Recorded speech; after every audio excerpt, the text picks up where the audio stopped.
Hi, I'm Liv and today I'm going to be talking about my April wrap-up. I have read throughout April a grand total of 10 books. It's my best reading month as of so far this year and I'm just so happy I've read so much.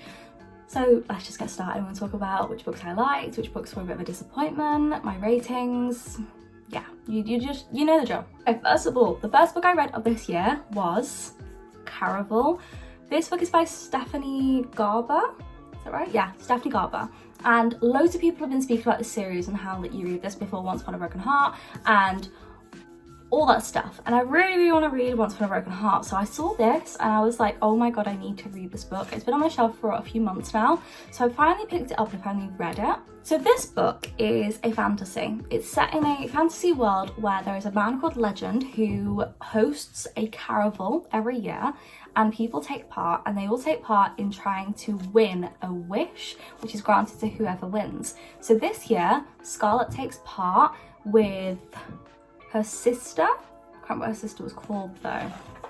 What was her sister called? Donatella, that's it. So Scarlett gets invited by Legend for one reason or another, which you find out in the book, and she is taking part in Caraval, and all magic and not everything's as it seems, and it says on this front, remember, it's only a game. So not everything is as it seems, not everything is as black and white as it looks, and people are performing. That's what you got to remember throughout the book, is people you think seem nice or horrible, they're performing, so that might not actually be how they are in real life.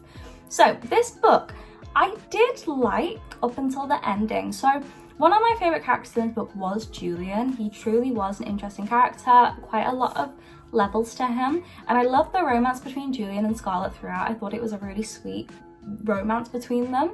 However, the ending kind of disappointed me because there were high stakes throughout. We saw how tricky the magic was, how you couldn't quite trust people with the magic, and you made deals with people because money isn't really money in Caraval. You make deals with people with favours and you can trade things. So you can trade skills or your voice. You can even take away like a day of your life. Very much seems like high stakes throughout, and you can see more and more of how serious this game really is. And then for the ending, I just felt like it was very YA, and I now know this is a YA fantasy, so I do understand why, but I maybe just think it wasn't up my street so much. So up until the ending, for me, it was about a 4.5, 4.25, and I was really enjoying it. I mean, I annotated so much of this book, which is always a good sign with me. If I've annotated and I've like written in the book, it means that I'm like thoroughly invested, and I truly was like highlighting things, annotating loads, doing little arrows, writing my opinions. But then when it got to the end, I didn't annotate that much because I was a bit disappointed. Loads of pictures as well of notes. So like we've got a note here. In the start, there's quite a few letters. We've got a map as well, which I always love a map in a fantasy. We've also got like a few letters throughout. So there was loads of like visual things. But as I said, I felt like the ending was a little bit lackluster. And I did enjoy it, I guess. But the very ending, I just felt a bit like unfulfilled. So this book could not have been a 5-star for me, because as I always say, a book has to make me feel completely fulfilled for me to have it as a 5-star. But this one I just kind of felt like a bit at the end of it. So this book did get a 4-star, which is still a great rating, and I still did enjoy the most of it. But I just felt like at the end it did feel a bit like, well, what was the point? So I feel like it's more of like a book that set up the series, not loads happened, wasn't, you know, by the end, not everything was really like, nothing important had happened really. I do want to continue the series, of course, because I do want to get onto Once Upon a Broken Heart, and I have got the whole Caraval series, the trilogy. I just don't know, I feel like this was really hyped up for me, and then I read it and I was just a little bit disappointed. I think considering ACOTAR was so hyped up, I read that and it was truly just a hype, and then this one, it didn't really hit that top spot. So yeah, 4-star. Wasn't as good as I expected, but it was still a decent book. Okay, next we have a book on my Kindle. So the next book I read was Survive the Night. So this book, I can't remember who it was by. I bought this book, Riley Sager. So this book is by Riley Sager, and the blurb for this really intrigued me. So this book by Riley Sager, it was about a girl who ends up like, hitchhiking with somebody to get home, and there are murders happening on her campus, and her best friend was murdered. and he's starting to seem a bit suspicious. His story's not quite adding up, and she starts to question, is he actually the murderer? Is he the serial killer? So interested, and honestly I was so invested. This book was so good at the start, and you truly were hanging on to every word that each character was saying, and you truly didn't know if you could trust him or not, or if it was all in our head or not. It was so good until it wasn't.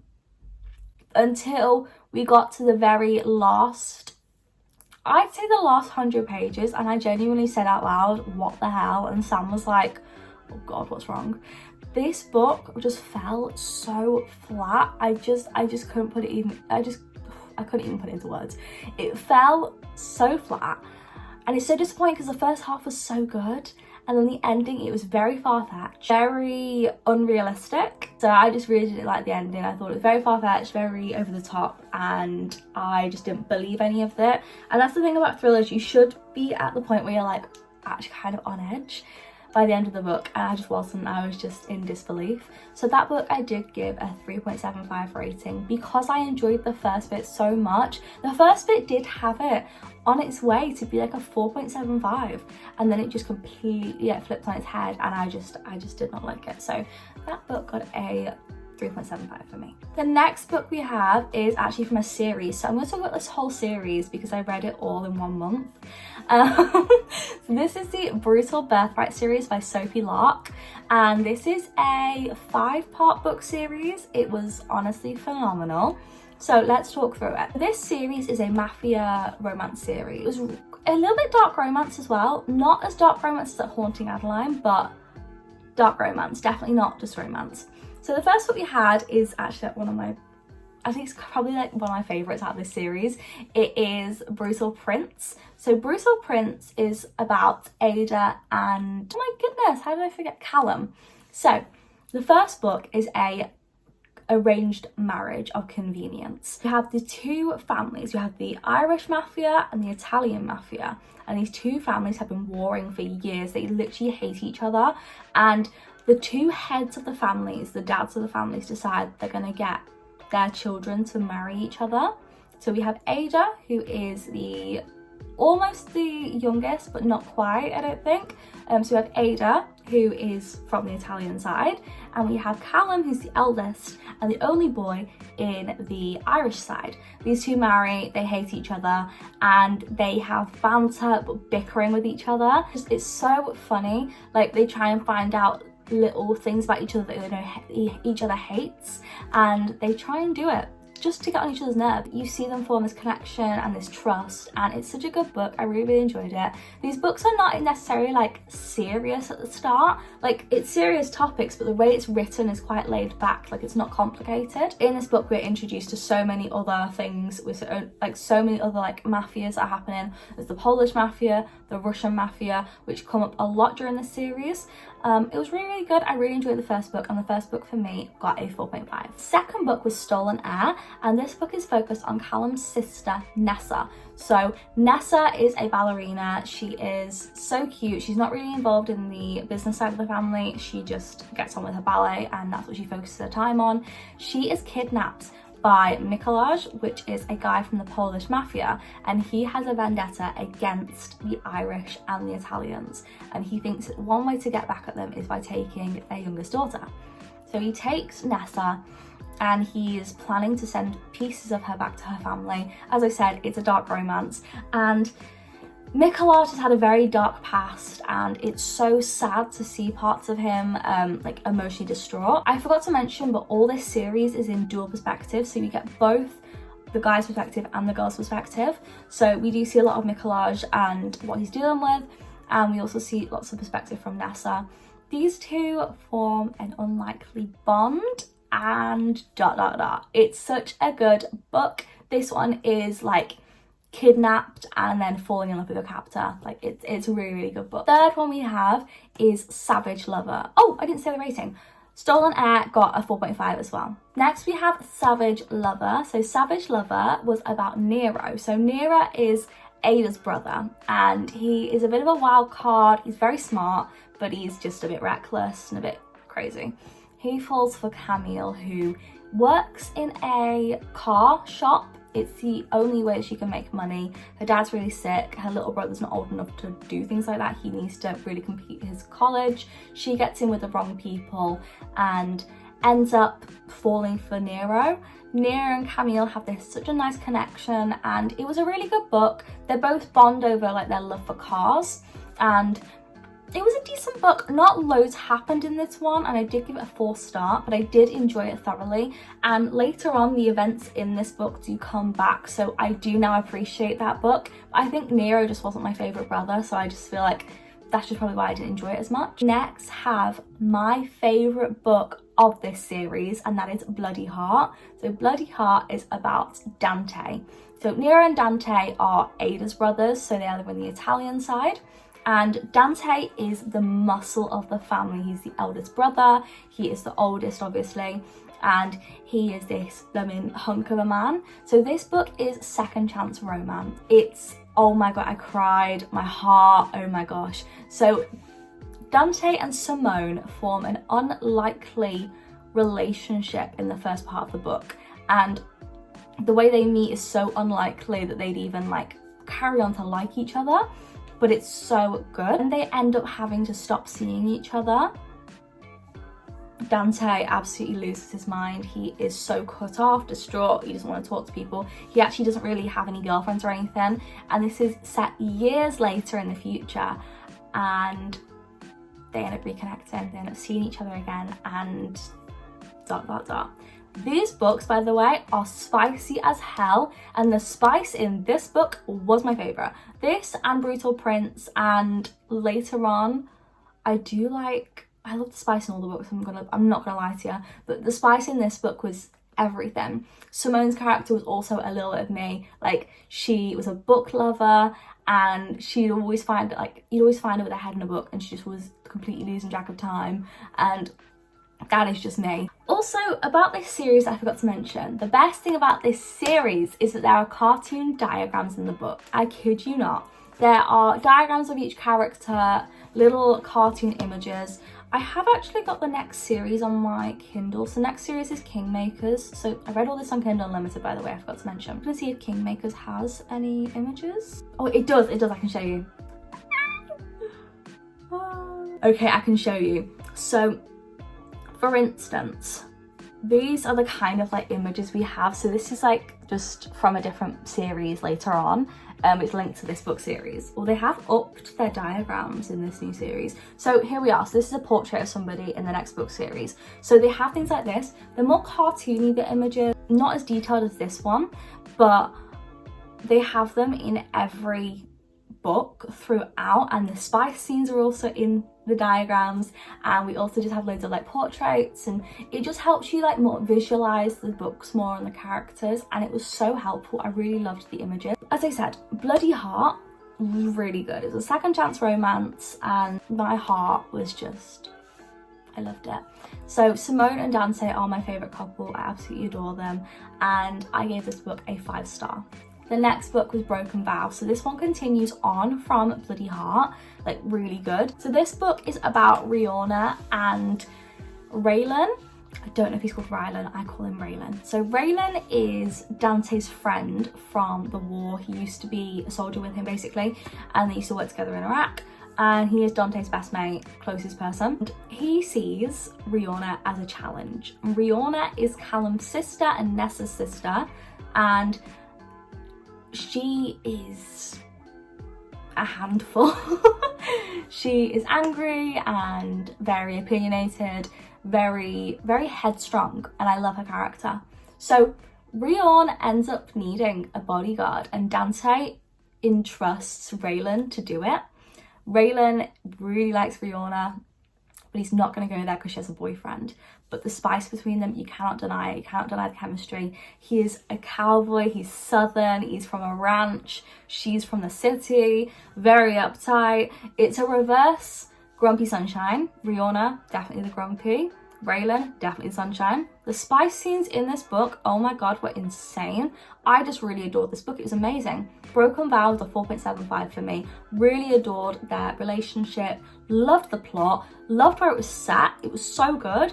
And I loved how like a lot of it was set in like kind of like Elsie Silver-esque, where it was like on a ranch. I loved that. Next book I read was Heavy Crown, which was the final book of this series. Heavy Crown is focused on Sebastian. Sebastian is Ada's youngest brother and he is in the Italian mafia. Sebastian had a nasty injury in the first book, and this is brought up in the last book again, and he ends up meeting he meets the daughter of the Russian mafia, and she's called Yelena, and he falls for Yelena, but nothing is as it seems. The Russians are not forgiving the Italians or the Irish for something that happens earlier on in the book series. Yelena is kind of used as a chess piece by the Russians, and everything kicks off. This book was the most explosive in my opinion, the most high staked, and shocked me. I did put the book down for a second and I was like, what the hell just happened? It was so good. I really enjoyed it, and this book got a 4.5 for me, but I really don't want to say much about it because I went into this book basically blind. I didn't even read the blurb and it really just got to me. I was crying, I was a mess. It's a really brilliant book. 4.5, really good book. Really enjoyed it. The next book I'm going to talk about is this one. I did an actual video on this book, by the way, if you want to see my full opinion, so go check that out. I'll put it in the cards right now. I read The Reappearance of Rachel Price by Holly Jackson. This book, wow, I really like this book. So this book is based around, so we've got our main character who's called Belle, and Belle is a 16-year-old girl. Was she 18? 18. So she's 18 and her mum disappeared when she was 2. So she's been disappeared for and gone for 16 years. This book is a topsy-turvy, twisting and turning book. Really good. And basically the mum reappears after 16 years and it's like, where the hell have you been? And it's all about, can we trust Rachel? Is her story really adding up? Can we trust anyone else? Something's wrong, something's not adding up. Find out by the end. It's so good. I really did not expect the ending of this book. The whole thing shocked me, and if you want to see my full opinion and me like realizing things, go and check out that video because it was honestly such a good book. I really enjoyed it, and this book was a 5-star for me. The last book I read was on my Kindle, and this book was Perfect Son by Freeda McFadden. I didn't like this book really. I gave it 3-star. So this book was about a mum called Erica, and she has a son called Liam, and Liam he's got some problems. By that I mean he doesn't view life as life. He's very interested in death and like killing creatures and bugs and seeing what happens to them, and he's very much not like the average person. Liam ends up falling for somebody called Olivia, and Olivia goes missing pretty soon after, and Erica is worried that it's Liam who has done something. This whole book is about Liam basically, did he do it or has he not done it? And Erica's trying to find out what the hell's going on. There's so many things that don't make sense and so many discrepancies in everyone's stories, and we don't know who has done it, but what is going on? There's a big plot twist at the end that you'd expect from Freeda McFadden, but the problem with the plot twist was I already guessed it by I think about 100 pages into this book, and I already knew what was going to happen. Wasn't a shock the ending, didn't enjoy it, and I just felt a bit disappointed. It wasn't that interesting compared to other Freeda McFadden books. Like, I've read The Housemaid and The Housemaid's Secret, and oh my god, those books were good. This book just did not hit the mark. It missed it. It missed the mark. That's everything. I hope you enjoyed. I'll see you guys pretty soon in another video. I'll be uploading on Thursday, and I'll see you guys soon. Go check out yesterday's video. It was up yesterday instead of Thursday, and that was how many books can I read before my Kindle dies, going from 100% to 0. Really fun video, really enjoyed that. And yeah, go check out the Rachel Price video. I'll see you guys pretty soon. Like and subscribe and do all that stuff, and I'll see you guys on Thursday.